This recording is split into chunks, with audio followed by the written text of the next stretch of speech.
On January 2, 2025, the streets of Lowell, Massachusetts were quiet. Winter had settled heavily over the city, the kind of cold that makes people retreat indoors, shutting doors and windows against the night. But on that evening, a woman named Jill Kloppenburg stepped out of her residence at 735 Broadway Street and, without warning, seemed to vanish into the night.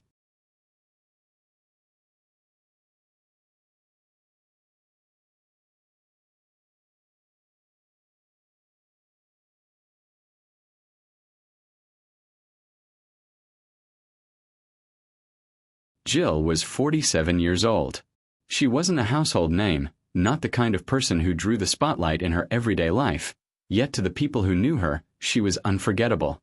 She stood about 5 feet 3 inches tall, weighed around 120 pounds, and carried herself with a mix of resilience and vulnerability. Jill had striking blue eyes and brown hair, and she carried tattoos that were deeply personal, even defining. One was a tribal design etched across her lower back, and another was 2 hearts with faces inside them, placed in a more private location.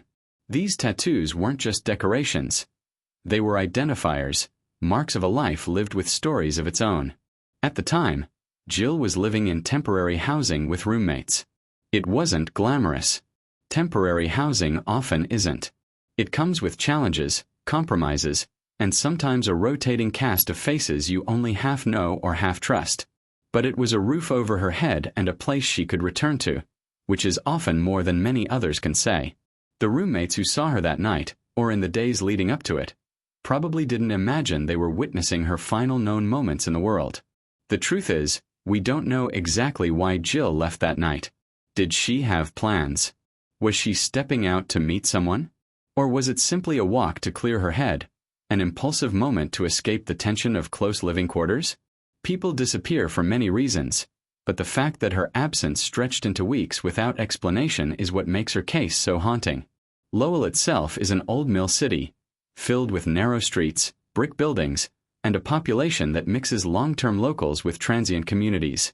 It's the kind of place where someone can blend into the background, where one more face slipping into the night might not immediately raise alarm. But January 2nd wasn't just any night. It became the dividing line between Jill's known life and the silence that has followed ever since. She left, and then she didn't come back. No one called the police right away. No missing persons report was filed that night, or even the next day, or the next week.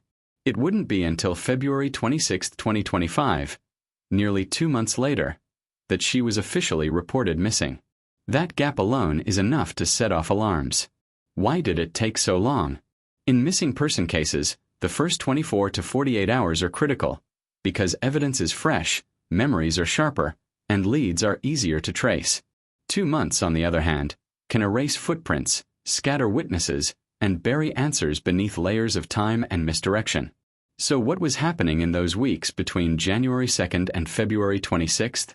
Did anyone see Jill in passing? Did she check in with family or friends? Was she simply assumed to have moved on, fallen out of contact, or started a new chapter elsewhere? These questions form the heart of the mystery. And while we can speculate, the official record is silent. What we do know is that Jill's case was eventually picked up by the Tewksbury Police Department, working alongside the FBI's Violent Criminal Apprehension Program, ViCAP. That level of involvement is no small thing. The FBI doesn't put resources into every disappearance. When ViCAP is alerted, it usually means there's reason to believe a case could connect to larger patterns of violent crime, trafficking, or serial activity. It means Jill wasn't just another name on a list. Her case carried weight. Think about it, a woman with distinctive tattoos, last seen leaving her residence, living in temporary housing where the lines of accountability are often blurred, and gone without a trace for weeks before anyone raised the alarm. To law enforcement, that's not just concerning. It's a flashing red light.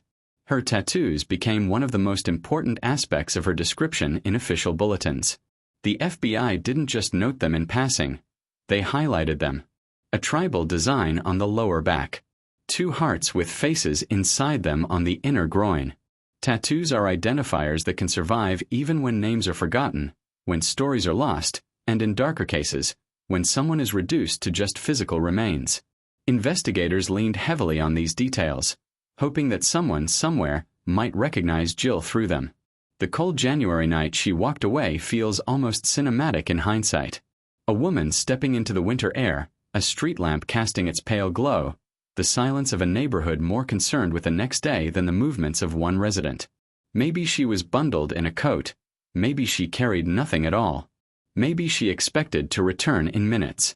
But she didn't return, and in that absence lies the agony of everyone left behind. When someone disappears, the ripples move outward in circles. First, it's the immediate circle. Family, friends, roommates.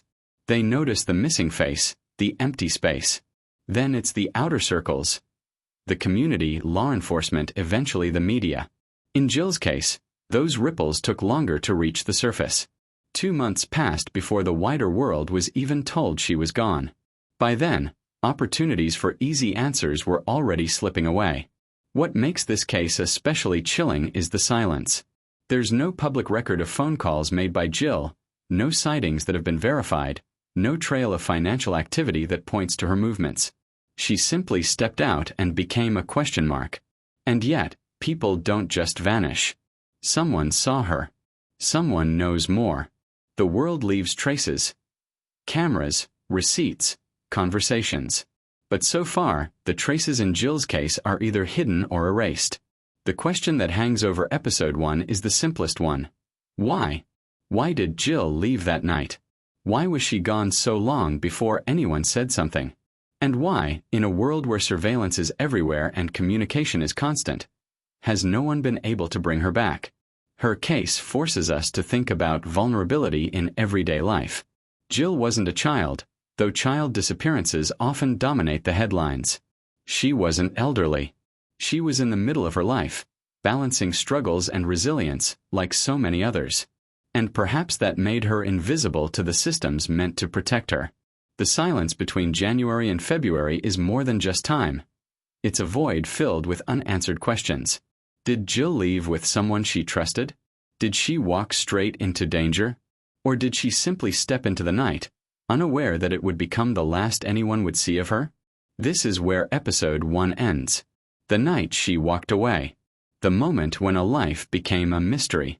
But the story doesn't end here.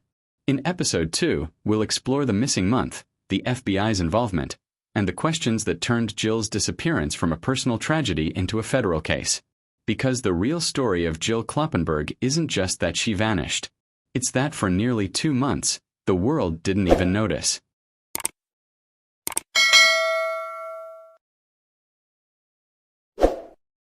When Jill Kloppenburg walked out of her residence in Lowell, Massachusetts on the night of January 2, 2025, nobody could have predicted that her absence would stretch into a haunting silence that lasted for weeks.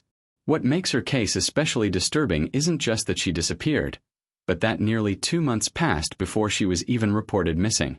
That gap is the void we must step into now, the place where truth becomes tangled with assumptions, missed opportunities, and unsettling questions. It wasn't until February 26, 2025, that the official report was filed. The paperwork marked the day Jill was declared a missing person, but by then, time had slipped away like sand through fingers. Those crucial early days, when investigators might have retraced her steps, interviewed witnesses with fresh memories, or followed physical traces, were gone. Instead, there was silence, and into that silence rushed speculation. Why did it take so long? That's the central question that has haunted this case. In the world of missing persons, law enforcement stresses that the first 48 hours are critical. After that, leads grow cold, evidence disappears, and the trail becomes harder to follow. But here, it wasn't 2 days that passed. It was 8 weeks. Jill was living in temporary housing at the time, a situation that brings its own complications. Temporary housing often comes with roommates who are transient themselves, people who drift in and out, living side by side without truly knowing each other. It isn't the kind of environment where strong accountability naturally exists. If Jill was gone for a few days, maybe someone assumed she was staying elsewhere. If she was gone a week, maybe people thought she had simply moved out, gone back to family, or started a new chapter. Without strong ties or daily check-ins, her absence may not have set off alarms the way it should have. But that only explains part of it. Even if her roommates didn't say anything, why didn't her family file a report sooner? Did they assume she was out of touch by choice? Did she have a pattern of going quiet for stretches of time? Or is the truth that no one realized how serious the situation had become until it was far too late? These are the painful questions her loved ones must wrestle with. By the time investigators were finally brought in, the trail was already cold. Yet the very act of reporting her missing triggered a series of events that escalated her case far beyond the borders of Lowell. Local police began their inquiries, but soon after, the FBI's Violent Criminal Apprehension Program, or ViCAP, became involved. That detail alone tells us something significant. ViCAP isn't called in for every disappearance. Its purpose is to track violent crime, serial offenders, and cases that may connect across jurisdictions. When Jill's case was added to their system, it meant investigators were considering the possibility that her disappearance wasn't random. It could have ties to something larger, more sinister, perhaps even part of a pattern. One of the key pieces investigators leaned on was her physical description, especially her tattoos. Jill had two distinct ones, a tribal design across her lower back and two hearts with faces inside them, located on her inner groin. These weren't just mentioned in passing. They were emphasized in every bulletin. To law enforcement, tattoos aren't just decoration. They're permanent markers, unique identifiers that can confirm identity when names are lost. In Jill's case, they were crucial because without sightings, photos, or activity, those tattoos might be the only way she could ever be recognized. But here's where the questions deepen. Why did investigators focus so strongly on her tattoos? Was it because they believed Jill had become a victim of foul play, and the only way to identify her would be through physical markers? Or was it because they feared she might have fallen into the hands of people who strip away names and replace them with numbers, reducing victims to commodities in the underground world of trafficking? Tattoos can both identify and endanger. They make someone visible in ways that can help or harm, depending on who's looking. In the weeks after she was reported missing, police began trying to piece together Jill's last known movements. But with such a wide gap in time, the task was almost impossible. Security cameras that might have captured her on January 2nd were long since erased. Witnesses' memories had faded, and even if someone had seen her in passing, what were the chances they would remember the details clearly after so long? Still, the questions remained. Did Jill leave that night to meet someone? Did she walk willingly into a situation that turned dangerous? Or did something happen in her housing environment that no one wanted to talk about? The investigators looked at her circumstances. Temporary housing often means instability. Instability can mean vulnerability. Vulnerability, tragically, is what predators look for. Jill wasn't a child, but adults can be just as at risk. Sometimes more so because the world assumes they should be able to take care of themselves. That assumption can be deadly. The missing month also raises another possibility, that Jill's disappearance wasn't immediate. Was there a chance she was alive during part of that time, moving under the radar, seen by people who didn't realize she was missing? Did she slip into a situation she couldn't escape, her absence unnoticed until it was too late? The uncertainty gnaws at the edges of every theory. One of the most chilling aspects of this timeline is that the FBI believes someone knows what happened. The very fact that her case has been broadcast nationally, with hotlines and tip lines open, means investigators suspect there are people out there with pieces of the puzzle. But silence continues. For the community of Lowell, Jill's disappearance struck a nerve. Cities like Lowell are no strangers to hardship, but when one of their own simply disappears, the fear ripples outward. If Jill could vanish from a neighborhood many pass through every day, who else might be at risk? Flyers went up. Alerts spread online. But the longer the silence stretched, the harder it became to hold on to hope. In stories like this, the missing month becomes more than just a period of time. It becomes a shadow over everything that follows. It taints the search, raises suspicions, and leaves wounds that don't heal. For Jill's family, the agony isn't just that she disappeared, but that for so long, no one sounded the alarm. So what happened to her during those weeks? Was she alive? Was she already gone? Or was she trapped in a situation where she couldn't reach out? The gap in time leaves room for countless theories, but no answers. And that brings us to the final question for Episode 2. What did investigators uncover that pushed them to escalate Jill's case to a national level? Because as much as the missing month casts a shadow, the real storm begins when law enforcement starts to believe her disappearance may not have been a random act.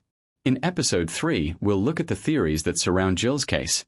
The possibility of foul play, the fears of trafficking, and the haunting chance that she might still be out there, unseen but not gone. Because the missing month isn't just an empty space in the calendar. It's a window of time where something happened, something that took Jill Kloppenburg out of the world and has kept her hidden ever since.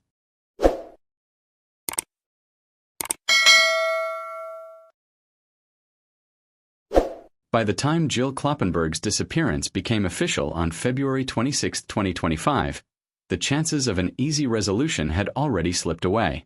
What remained was a mystery that grew heavier with every passing day. A woman had walked out into a Massachusetts winter night and vanished, leaving behind almost nothing for investigators to hold on to. Yet as law enforcement and the FBI began to dig deeper, a haunting picture started to take shape. One filled with shadows, speculation, and the chilling possibility that Jill's story may not be as simple as a walk gone wrong. The case files that emerged in the weeks after the report showed that Jill wasn't a typical missing person. She wasn't a teenager running away from home. She wasn't a child abducted in a public place. She was an adult woman who had been living in temporary housing, dealing with the instability and vulnerability that came with it. That detail became central to the investigation, because instability creates gaps in accountability. Those gaps can swallow people whole, and Jill seemed to have disappeared right into one. The FBI's involvement through the Violent Criminal Apprehension Program only added more weight to her story. When ViCAP gets involved, it's because investigators believe the case could be connected to violent offenders who operate across state lines or who leave behind victims that share common patterns. That alone is enough to make you stop and think. Did Jill's disappearance echo the footprints of other unsolved cases? Was there something about her tattoos, her lifestyle, or the way she vanished that made investigators see parallels elsewhere? The focus on her tattoos remained constant. The tribal design on her lower back, the two hearts with faces on her inner groin. These were the details repeated again and again in bulletins. For the FBI, they were identifiers. But for the public, they hinted at something darker. Why emphasize those tattoos so strongly? Was it simply because they were unique? Or was it because investigators feared that Jill might already be among the unidentified remains that surface in cases across the country, waiting to be matched to the right missing person? And then there was the silence. No calls, no sightings, no verified activity from Jill after January 2nd. The absence of information can sometimes be as revealing as what is present. It suggested one of two things. Either Jill had left voluntarily and cut herself off completely, or she had been silenced. By force, by circumstance, or by death. And the longer the silence stretched, the more the second option became difficult to ignore. Theories began to swirl. One of the most persistent was that Jill had been the victim of foul play, possibly from someone in her immediate environment. Temporary housing doesn't always guarantee safety. People come and go, backgrounds are varied, and not everyone is trustworthy. Could one of her roommates or acquaintances have had a role in her disappearance? If so, was that why the report took so long to be filed? Because those who knew more stayed quiet? Another theory pointed outward. Lowell is a city with a mix of cultures, industries, and histories, but it also struggles with the darker realities of crime. Human trafficking, though often spoken of in whispers, is a threat in many communities, particularly for women who are vulnerable. Jill fit the profile of someone traffickers might target. An adult with less stability, less protection, and distinctive features that could make her both marketable and traceable. Was she lured out that night under the pretense of meeting someone she trusted, only to be trapped in something far worse? Others wondered if Jill had left by choice. Was there a chance she had simply walked away from her life, choosing to disappear? It's possible, of course. People do vanish intentionally. But in those cases, there are usually traces. Withdrawals from bank accounts, sightings in other states, phone calls made under different names. Jill left nothing behind. No footprint in the modern world where almost everyone leaves some digital trace. That silence felt less like a choice and more like an ending imposed from outside. For investigators, the trail was always going to be uphill. 8 weeks is an eternity in a missing persons case. Surveillance footage had long been erased, witnesses' memories faded, physical evidence washed away by snow and time. All they had were fragments, her last known location, her physical description, and the knowledge that something had gone terribly wrong. The FBI emphasized repeatedly that someone out there knows more. They asked the public for tips, urging anyone with information to step forward. And that plea carries weight. Because in cases like this, the answers often don't come from forensic breakthroughs or sudden discoveries. They come from people, roommates, neighbors, acquaintances, even strangers, who saw something, heard something, or know something they haven't yet said. And that's where the haunting part of Jill's story lies. It isn't just that she disappeared. It's that for 2 long months, her disappearance went unnoticed, unreported, and unsearched. That silence gave whoever, or whatever, was responsible a head start that may never be overcome. Her case also raises bigger questions about how society handles missing adults. Children's disappearances often spark immediate outrage and swift mobilization, but adults are sometimes dismissed, assumed to be gone by choice. That assumption can be deadly. Jill's case is proof of that. The delay in reporting cost investigators precious time, and it robbed her story of the urgency it deserved. By the time her case reached national attention, it wasn't just a Lowell problem. It had become a reflection of how people fall through the cracks. Jill wasn't invisible. She was someone's daughter, someone's friend, a woman with tattoos that told stories of who she was. Yet in the moment when it mattered most, her absence didn't set off alarms until it was too late. And that brings us here to the hardest truth of all. Jill Kloppenburg may never come home. The trail is cold. The answers are buried. The silence has stretched on too long. But unsolved doesn't mean forgotten. Her story forces us to look closer at the spaces between what we see and what we don't. At the systems that fail people like Jill. At the possibility that someone, somewhere, holds the key to her fate and has chosen silence instead of truth. For her family and for the community, closure remains elusive. Without evidence, without a body, without answers, there is only speculation. Yet the FBI's involvement means they haven't given up. They still believe someone knows what happened on the night Jill walked away. So what really happened in Lowell that cold January evening? Did Jill walk into danger by mistake, or was she pulled into it by someone she trusted? Was her silence voluntary, or was it forced upon her? And why, in a city filled with people, has no one stepped forward with the truth? These questions linger, heavy and unresolved. Because when a woman vanishes into the night and leaves nothing behind, the story doesn't end. It becomes a haunting echo, one that demands answers even when the trail is cold. And that is the legacy of Jill Kloppenburg's case. A disappearance that isn't just a story about one woman, but a reflection of how quickly lives can be erased, how silence can stretch into years, and how justice is sometimes delayed until it is denied. This is the final chapter of Jill's story. For now. But remember, unsolved doesn't mean unsolvable. The FBI is still listening. The tip lines are still open. And somewhere out there, the truth about what happened to Jill Kloppenburg is waiting to be revealed. Because people don't just vanish. Someone knows.